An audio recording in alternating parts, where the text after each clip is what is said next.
غږ مې تر غوږ شو د ګولو بچیه څه چلو شو غږ مې تر غوږ شو د ګولو بچیه څه چلو شو چینار کې شور دی د مرغو بچیه څه چلو شو د دې بېوسې د سیالو بچیه څه چلو شو د مشرې خور دی د والو بچیه څه چلو شو پرېږده د حج او د عمرې او د دارو خبرې خو د خانانو د پیسو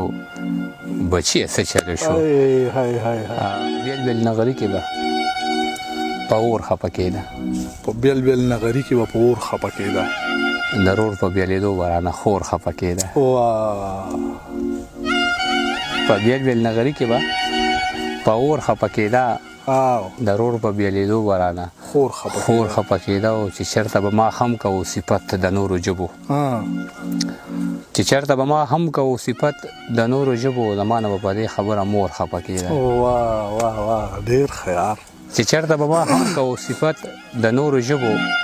زما نه به په دې خبره مور خفه کېده او د لور په شان یې نه ساتله سپکه یې ګڼله د خواښې نه به خامخا انګور خفه کېده د لور په شان یې نه ساتله سپکه یې ګڼله د خواښې نه به خامخا انګور خفه کېده زما شان د شین بوټي لازاره یریده زما شان د شین بوټي لازاره یریده هغه زما په لاسو کې په لور خفه کېده زما شان د شین بوټي لازاره یریده هغه زما په لاسو کې په لور خفه کېده خوشحاله د خاوند سره هغه نه وه منم خو خوشحاله د خاوند سره هغه نه وه منم خو مجبوره وه د مور او پلار په کور خفه کېده خوشحاله د خاوند سره هغه نه وه منم خو مجبوره وه د مور او پلار په کور خفه کېده پیوند پیوند جامې پردې پیزار په کور دړه شوه بخر وتلې نه شوه په پیغور خفه کېده څه بل شان زمانه وه په ټوپکو یې څه نه وې خو صرف د حجرې په ټنګ ټکور خفه کېده څه بل شان زمانه وه په ټوپکو یې څه نه وې خو صرف د حجرې په ټنګ ټکور خفه کېده سورې ته یې د شوقه غاړه نه وه کېښودلې عاجزه پښتنه وه په خپل ورور خفه کېده ډېر خیال تاسو چې چېرته زمرود ایښي دي هلته موږ غوښې د وجود ایښي دي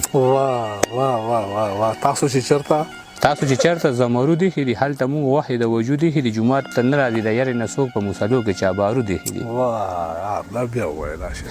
تاسو چې چېرته زمرود ایښي دي هلته موږ غوښې د وجود ایښي دي جومات ته نه راځي له یارې نه څوک په مسلو کې چا بارود ایښي دي او د یار همارې سترګې او سره ننګي